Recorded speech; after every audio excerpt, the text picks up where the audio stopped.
अपना काम खुद करना चाहिए, क्योंकि किसी दूसरे इंसान को अगर आप काम दे रहे हो जो आपके लिए काफ़ी ज़रूरी है और उसे ना करने से आपका नुकसान भी हो सकता है, तो ये आपकी बड़ी गलती हो सकती है। क्योंकि आपका मन में डर रहेगा कि पता नहीं है ये काम वक्त पर पूरा होगा कि नहीं होगा, या फिर ठीक से पूरा किया जाएगा कि नहीं किया जाएगा। इसीलिए कहते हैं कि आपका काम खुद से करो, ताकि आपको अपने काम की टेंशन ना हो। दोस्तों, आज एक कहानी बताने वाला हूँ जो सुनकर अपने अपना काम खुद पूरा करोगे। एक गांव में एक किसान रहता था जो कि काफ़ी अमीर था। उसके पास बहुत सारे खेत थे। उस किसान ने अपने सारे खेतों में धान के फसल लगाए थे। ठंडी की मौसम में किसान के खेतों में फसलों के बीच एक चिड़िया ने घोंसला बनाया था। उस चिड़िया के 2 बच्चे थे। वो बच्चे अभी तक उड़ने के लायक भी नहीं थे। उनके पंख अभी इतने मजबूत भी नहीं थे। एक दिन दोपहर को किसान खेतों में आया और फसलों को देखकर बोला, अब ये सारी फसल तैयार हो गई और काटने की लायक भी हो गई। कल ही मजदूरों को बुलाकर कटवा दूंगा। किसान की ये बात सुनकर चिड़िया के बच्चा बहुत बुरी तरह से डर गया।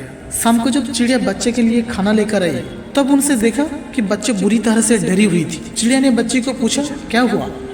तब बच्ची ने बताया कि आज इस खेतों का मालिक आया था और फसलों को देखकर कह रहा था, अब ये फसल तैयार हो गई है, मजदूरी को बुला करके कटवा लेना चाहिए। बच्ची ने चिड़िया से कहा, माँ, हम अभी उड़ने के लायक नहीं है, फसल काट गई तो हमारा क्या होगा? चिड़िया ने बच्ची को समझाया, अभी ये फसल नहीं काटेगी। 4 दिन बीत गए। मालिक फिर आया, आके कहने लगा, फसल तैयार हो चुकी है। कोई मजदूर फसल काटने के लिए तैयार ही नहीं है, सब बहाने बना रहे हैं। कोई बात नहीं, कल अपने भैया को लेकर आऊँगा। उसी शाम को जब चिड़िया खाना लेकर आई, बच्ची ने किसान की सारी बात चिड़िया को बताई। चिड़िया ने इस बार कहा, डरने का कोई बात नहीं है, अब ये फसल नहीं कटेगा। 4 दिन बीत गए। शाम को जब चिड़िया खाना लेकर आई, बच्ची ने उसे बताया कि फिर किसान आया था और कह रहा था कि भाई लोग रोज़ मेरी बातों को कल कल पर डाल रहे हैं। फसल अब बिल्कुल तैयार हो चुकी है, अगर अभी नहीं काटी तो फसल खराब हो जाएगी। एक काम करता हूँ, मैं ही कल से कटाई का काम शुरू कर देता हूँ। चिड़िया ने जैसे ही बच्ची की बात सुनी तो चिड़िया ने कहा, अब हमारा यहाँ पर रुकना ठीक नहीं है, हमें तुरंत यहाँ पर चलना चाहिए और दूसरी जगह ढूंढनी होगी। बच्ची ने अपनी माँ से पूछा, किसान इतनी बड़ी खेतों के फसल अकेला कैसे काटेगा?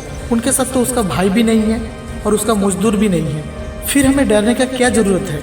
बच्ची की यह बात सुनकर चिड़िया ने कहा, बच्चे, हमें एक सीख मिलती है। अब तक वो किसान दूसरों को भरोसे था, लेकिन अब उनके खुद पर भरोसा किया है और ये फैसला लिया है कि वो अपना काम करेगा। और जो लोग अपना काम खुद से करना जानते हैं, उसका काम हर साल में पूरा होते हैं। जो खुद पर भरोसा करते हैं, उन्हीं की काम वक्त पर पूरा होते हैं। इसीलिए अपना काम खुद से ही करना चाहिए। और आप उड़ने की भी लायक हो चुकी हो, अब तुम उड़ भी सकते हो। ये कहकर चिड़िया अपने बच्चों के साथ उड़ गई। दोस्तों, ये चिड़िया का कहानी बहुत कुछ सिखाता है। इसीलिए खुद का ऊपर विश्वास बना के खुद का काम करने की प्रयास कीजिए।